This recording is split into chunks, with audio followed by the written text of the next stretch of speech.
Эфир нашего телеканала продолжат новости. В студии Иван Лазаренко. И вот о чем расскажем в этом выпуске. Все на газ. Глава республики поручил перевести на газомоторное топливо общественный грузовой водный транспорт и сельхозтехнику. Стартовал очередной этап ремонта главной улицы Якутска. Расскажем о графике работ. Режим дистанционного обучения продлен для большинства школьников Якутска, но начальные классы возвращаются за парты.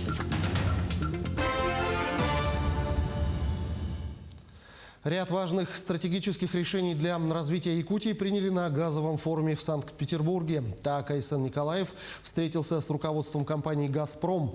Концерн направит 1 миллиард 800 миллионов рублей в республику на реализацию президентской программы социальной догазификации. Газ подведут почти к 5000 домовладений в 12 улусах республики. Кроме того, «Газпром» возьмет на себя расходы по строительству внутрипоселковых и межпоселковых газопроводов в 21 населенном пункте вдоль магистрального газопровода «Сила Сибири» до 2025 года. По оценкам экспертов, это позволит сэкономить для бюджета Якутии 4 миллиарда 600 миллионов рублей. «Газпром» профинансирует эту программу дополнительно к нашим средствам, которые будет республика вкладывать. «Газпром» вложит свыше 1 миллиард 800 миллионов рублей. Это, конечно же, очень значимая сумма для нашей республики. И эти средства пойдут в республику через Сахатранснефтегаз уже в ближайшие 3 года. На пленарной дискуссии, посвященной вопросам использования газомоторного топлива, отметили, что Якутия входит в число лидеров по развитию рынка малотоннажного сжиженного природного газа. По мнению Айсена Николаева, для того, чтобы минимизировать зависимость от завоза нефтепродуктов, необходимо проактивно развивать рынок газомоторного топлива. Глава региона поставил перед правительством республики задачу перевести общественный грузовой водный транспорт и сельхозтехнику на газ. Кроме того, развитие индустрии СПГ позволит решить проблему газификации труднодоступных населенных пунктов. На следующей неделе будет подписано соглашение при поддержке правительства Российской Федерации, конкретно Министерства промышленности и торговли. Мы сейчас выделили средства из бюджета республики, 120 миллионов рублей в качестве первоначального взноса. И будет осуществлена поставка 100 автобусов, новых автобусов для нужд города Якутска, которые будут новые, современные, российского производства и будут работать на газе. На газомоторном топливе. Автобусы поступят уже в первой половине 2022 года. Ученики начальных классов столицы переходят на традиционное очное обучение. Об этом накануне сообщил зампред правительства региона Сергей Местников. Такое, по его словам, решение приняло руководство города Якутска на заседании оперативного штаба мэрии. При этом дистанционное обучение для старших классов сохраняется пока по 15 октября. Отметим, что на сегодня из 641 школы Якутии 38% продолжают обучаться в традиционном формате. 43 дистанционно. Это Мегино-Кангаласский, Сунтарский, Чурапчинский районы и город Якутск. Остальные применяют смешанный вид образования. Решение о возобновлении очного обучения для старших классов столицы примут в конце следующей недели. 2 недели, как дети обучаются на дому с применением информационных технологий. И сегодня городом Якутском, с учетом консультаций с Роспотребнадзором, принято решение о обучении детей с 1 по 4 класс включительно с посещением школы, то есть в традиционном формате. Что касается остальных классов, с 5 по 11, к сожалению, в условиях напряженной ситуации достаточно вынуждены они продолжать обучение на дому в дистанционном формате. Я думаю, что в случае улучшения эпидситуации в целом по республике и в частности в городе Якутске мы будем стараться переходить полностью на очный формат обучения детей. И к другим темам. В Мирном в ожидании морозов коммунальщики отремонтировали сети тепловодоснабжения. Только их работу совсем не оценили жители дома по улице 8 марта. Люди утверждают, что из-за действий рабочих им теперь сложно попасть на частную территорию. Что же такого сделали коммунальщики, выясняли наши коллеги. Вот этой трубой я не пользуюсь, если честно сказать. Наша вода с той стороны идет. Но мне взяли, перегородили все это дело. Появлению новой трубы вдоль собственного забора Роман Томский не рад. Водопровод рядом с его участком проходил всегда, просто раньше находился под землей. Хозяин частного дома жалуется. Коммунальщики достали сети молча. О работах не предупреждали. Теперь мужчине проблематично заехать в ворота. Решить проблему пытался. Я уже обращался, ходили к директору. Они приезжали с комиссией, все посмотрели. Сказали, что примут меры, но до сих пор нет, уже 2 недели. У коммунальщиков есть объяснение происходящего. Зимой в этом районе часто перемерзают коммуникации. Жители других улиц в предыдущие годы оставались без воды. Поэтому и решили предпринять меры. Очень длинные участки в земле, они не позволят нам потом их обслуживать зимой, когда греющий кабель, а там система обогрева — это греющий кабель. Он, если, не дай бог, что-то с ним случится, мы потеряем полностью трубу. Поэтому мы вынуждены были в местах, где нет заездов, да, по максимуму вытащить сети наружу. И спрашивать разрешения у жителей коммунальщики не были обязаны. Работы проводили не на частной земле, муниципальной. Это предусматривает земельный кодекс. Коммунальщики считают, что в эти ворота можно и зайти, и заехать. Как видите, пройти действительно можно, но как быть владельцем автомобиля? Ширина легкового авто в среднем составляет 2 метра, а здесь часть пространства занимает вот этот спиленный столб и камни. Впрочем, ситуация изменится. ЖКХ пообещали все убрать и освободить пространство. Федор Василиоглу, Александр Еремин, телеканал «Алмазный край». Тем временем в Якутске начался капитальный ремонт дорожного полотна главной улицы столицы. В какие сроки пройдут ремонтные работы? Почему они начались осенью? И перекроют ли проспект Ленина? Подробности у Дмитрия Темырова. Ремонт главной дорожной артерии столицы будет идти поэтапно, чтобы не мешать привычной жизни горожан. Ведь на проспекте Ленина расположены главные объекты города и бизнес-центры, а также основные достопримечательности. Данную работу мы разбили на 2 технологические операции.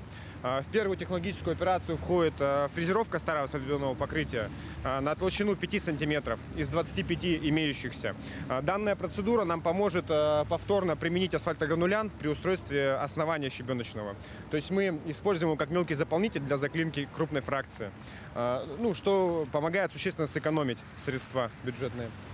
Второй этап – это уже механическое снятие старого асфальтобетонного покрытия, оставшихся 20 сантиметров. После чего мы приступим к работам по устройству основания. Пока работы ведутся на участке от улицы Кулаковского до улицы Октябрьской. Здесь дорожники уже сняли части верхнего слоя асфальта. Перекрыта только одна полоса. Автомобильных пробок пока не наблюдается. Напомним, что по плану ремонт пройдет на участке от улицы Кулаковского до улицы Кирова. Работу будут вестись поочередно по полосам до конца октября. Между тем, жители столицы недовольны, что эти работы начались здесь перед началом зимы. Мне не нравится, что сейчас кладут. Скоро же снег упадет. Весной все смоет. Во-первых, очень странно, что это снова происходит тогда, когда выпал снег. Вызывает очень много вопросов, честно. Потому что каждый раз... Возможно, это связано с финансированием ремонта, но это странно. Дороги вообще плохие.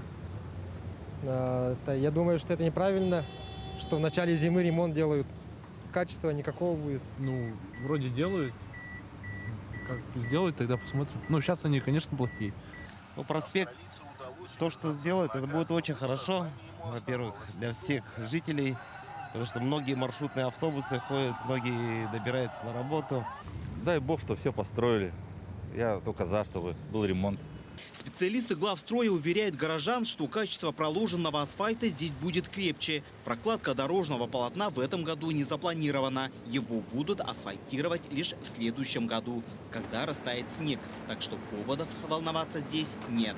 Работы по устройству основания нам как раз необходимо проводить в период отрицательных температур, чтобы избежать грунтовых вод и так далее, осыпки, насыпи. Работы по устройству асфальтобетонного покрытия будет произведены в 2022 году. То есть на следующий год все асфальтобетонные работы запланированы на первом этапе. Участок от Кулаковского до Дзержинского. Самой дорогой частью капремонта проспекта считается замена канализационного коллектора, который был построен здесь еще в 1968 году. Этими работами занимаются специалисты водоканала. Там самый большой объем работы – это ремонт коллектора и подводящих сетей к коллектору. У нас под проспектом Ленина находится городской коллектор. Он 60-х годов постройки, и с момента строительства в нем не было капитального ремонта, поэтому в прошлом году мы спускались внутрь коллектора и убедились сами, что первично, перед тем, как начать проспект Ленина, необходимо работать по ремонту в самом коллекторе. Это подводящие колодцы, значит, и сама труба, которая в коллекторе. В целом на ремонтные работы этого года здесь предусмотрено порядка 300 миллионов рублей. А в целом на капитальный ремонт проспекта Ленина выделено 1,5 миллиарда рублей. Завершатся эти работы лишь в 2023 году. Дмитрий Тымыров, Артем Алексеев, Якутск.